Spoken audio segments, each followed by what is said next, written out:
What's up, everybody? It is me. It is Michael. I am here in the flesh. It is me. Well, I'm in the flesh over the phone or computer screen or whatever you're watching this on. But it is me, and I think we are making history today because this is the first time, I think, in my entire video making history that I've made a video a month after the previous video. So let's hope we can keep this rolling. I am not exactly 10 months on testosterone. I am 1 day prior to 10 months because it's the 29th and the 30th is tomorrow. But I'm feeling inspired today to do it, so we're doing it today. And tomorrow will also be my best friend's back home birthday. Happy early birthday, Mara. Okay, so I have no body updates, but I have life updates for you. Previously, I said I was on Accutane.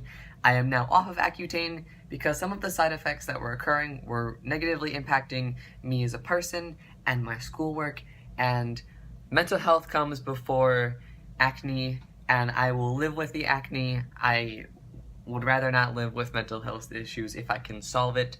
So I came off of the medicine and I am feeling better. And voila, here I am.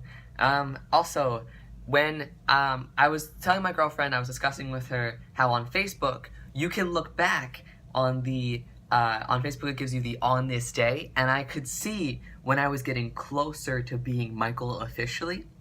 And 1 year ago on Wednesday was the National Honor Society induction ceremony for some of the juniors and for some seniors at my high school, but I was a senior, so I was already in NHS, and I was helping induct some people, some of the juniors and some of the seniors. And I was not out to everyone, however, I was definitely out to my sister at that point. It was, I think I was maybe out to some friends, but I was definitely out to my sister at that point. I told my sister first. She was my very first supporter. She is the absolute best. I love you so much, Desiree. Mwah. She's always been there. She's always had my back. She has, she's just the absolute best. I look back at the first time that I told her, and I think it's so funny because of the vast differences that we have.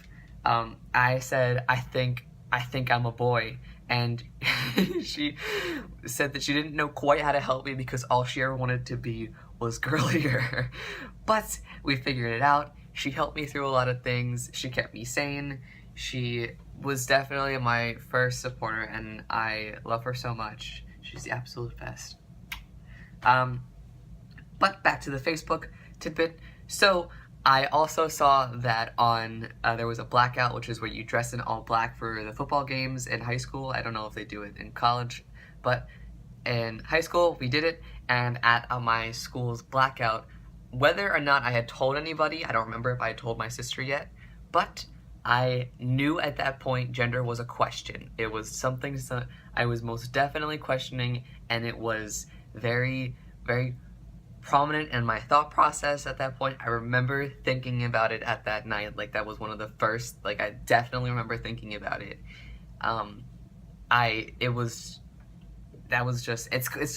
just funny to look back on that time and think of different ways of, seeing different times of when you came out. I also could tell that I was getting closer to coming out, though. Ready for this?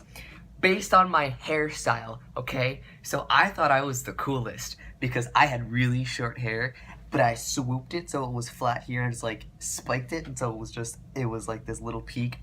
I believe it was my 11th grade English teacher that saw me in the hallway and called me Pee Wee Herman. I will never forget that.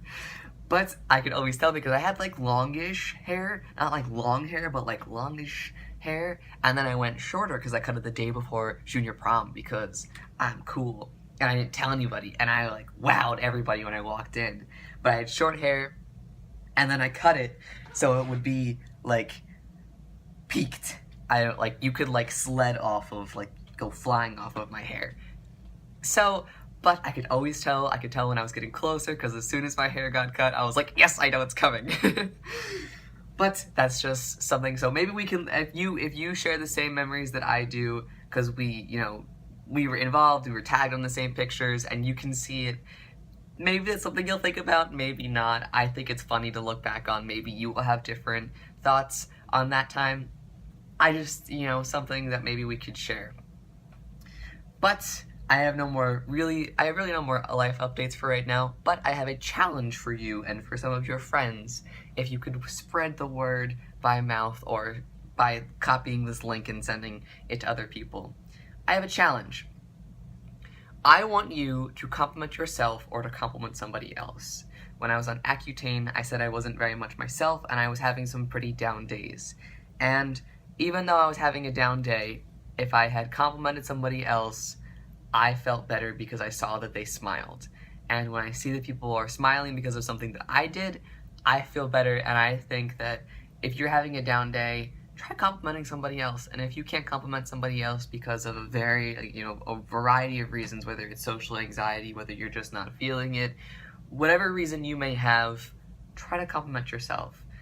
Tell yourself that you have really nice eyes, or that you like your hair, or that maybe you think your nose is the cutest, or that you're really beautiful. It never hurts to give yourself some love. So you know what? That is my challenge to you. And with that, little thought and a little piece, I'm going to sign off. So, my name is Michael James Yeager, and this is my voice so very close to 10 months on testosterone.